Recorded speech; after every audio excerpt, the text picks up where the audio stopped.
എന്താണാവോ കാര്യങ്ങള്? ഇതുപോലെ കാര്യം അന്വേഷിച്ചാ ആ വടുതല വീട് വിപ്പിച്ചത്. നമുക്ക് പോവാമേ. അമ്മേ പോകാം.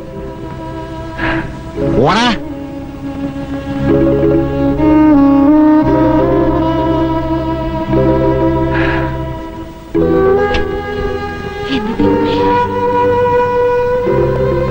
എന്നെ എന്തിനാ വിളിച്ചോണ്ട് വന്നേ?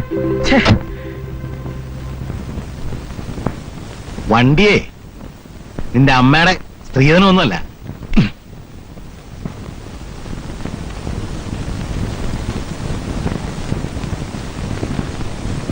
ഇത് കൊടുക്കൂ. ആ, നീ 2 ദിവസം ഇവിടെ നിൽക്കുമ്പോളെ ഞാനൊന്ന് പോയിട്ട് വരട്ടെ. അയ്യോ, അപ്പച്ചന് എന്നതായി പറയുന്നേ? വീട്ടിലെ പ്രശ്നങ്ങളൊന്നും അപ്പച്ചന് അറിയില്ല അല്ലേ? ഞാനില്ലെങ്കിൽ ഡോക്ടറുടെ ഒരു കാര്യം നടക്കത്തില്ല. രാവിലെ ഓട്ടം കഴിഞ്ഞ് വന്നാ കുടിക്കാൻ പാല്, കുളിക്കാൻ കറിയാ സോപ്പ്, ചീപ്പ്, കണ്ണാടി. വല്ലതും കഴിക്കാണ്ടിരുന്നാലോ ഞാൻ തന്നെ വിളമ്പി കൊടുക്കും വേണം. അല്ലെങ്കിൽ പുള്ളിക്കാരൻ കഴിക്കത്തില്ല അപ്പച്ച. കഴിക്കത്തില്ലെന്നേ.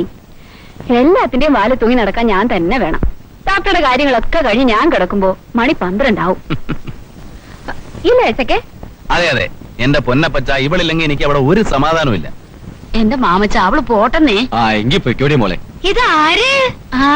ഐസക്കോ? ആ, മോളിയോ? ഹലോ.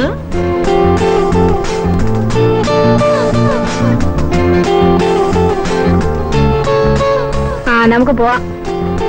പാപ്പച്ചി വരട്ടെ. ആ, ചെല്ലു മോളെ.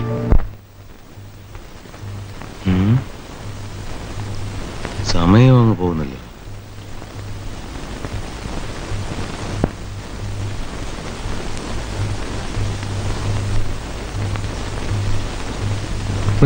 എവിടെ പോയി കിടക്കുന്നതാ? സാറേ, കച്ചമയ്ക്ക് വല്ലതും വേണ? എന്താണ് സാറേ? പ്രസിദ്ധീകരണങ്ങളെ മംഗളം, മനോരമ, മനോരാജ്യം, മാമാങ്കം. മാർക്കറ്റിൽ പോണ്ടേ? കച്ചമ്മേ, മാ രാവിലെ നമ്മുടെ അമ്മ കൊണ്ടുപോടാ. ഡ്രൈവർ വരട്ടെ. ഡ്രൈവറോ? അതെ, തനിച്ചുള്ള മാർക്കറ്റിൽ പോക്ക് വേണ്ട. കാറെ പോവുക വരിക. ഇതിനോ കൂടെ തൂങ്ങാൻ എനിക്കാവില്ല.